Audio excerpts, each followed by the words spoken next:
محبوب رب محمد مصطفیٰ صلی اللہ علیہ وآلہ وسلم کی پیدائش 12 ربیع الاول 570 عیسوی کو مکہ مکرمہ میں ہوئی۔ آپ کی والدہ کا نام حضرت آمنہ اور والد کا نام حضرت عبداللہ تھا۔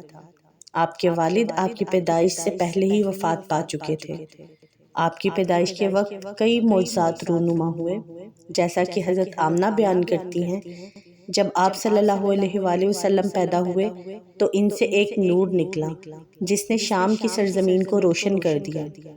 آپ کی پیدائش کے وقت ایران کے آتش کدے جو کہ ہزاروں سال سے جل رہے تھے تمام بجھ کر رہ گئے۔ فارس کے بادشاہ کسریٰ کے محل کے 14 مینار گر گئے جو کہ ایک بڑی تبدیلی کی نشانی تھی۔ ان معجزات میں ایک معجزہ ساوا جھیل کا بھی ہے جو کہ آپ کی پیدائش کے وقت رونما ہوا۔ ساوا جھیل کو ایران میں بہت مقدس اور بابرکت مانا جاتا تھا۔ اس جھیل کے بارے میں کئی داستانیں اور روایات مشہور تھیں جن کے مطابق اس جھیل کے پانی میں خاص برکتیں تھیں۔ لوگ اس جھیل کو مذہبی تقدس کا حامل سمجھتے تھے اور وہاں پر پوجا پاٹ کرتے تھے۔ بعض روایات کے مطابق لوگ اس جھیل کے پانی کو شفا اور برکت کا ذریعہ سمجھتے تھے۔ ان کے عقیدے کے مطابق اس جھیل کے پانی سے مختلف بیماریوں کا علاج ہوتا تھا اور یہ پانی ان کے لیے مقدس و پاکیزہ تھا۔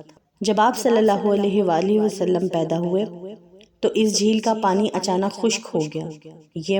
یہ معجزہ نبی پاک کی پیدائش کے وقت ہونے والے معجزات میں سے ایک ہے۔ اس واقعے کو ایک نشانی مانا گیا کہ کچھ بہت اہم ہونے والا ہے۔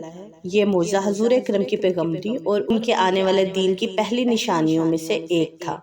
اس واقعے کی تعبیر یہ ہے کہ جو چیزیں پہلے مقدس سمجھی جا رہی تھیں انہیں اب ایک نیا پیغام، نیا دین ملنے والا ہے۔ ساوا جھیل کا سوکھ جانا ایک اشارہ تھا کہ اب انسانیت کو رسول اللہ صلی اللہ علیہ وآلہ وسلم کے ذریعے اصلی ہدایت اور روشنی ملنے والی۔ یہ واقعہ لوگوں کے لیے ایک پیغام تھا کہ ایک نیا دور شروع ہو چکا ہے جو دنیا کو بدل دے گا۔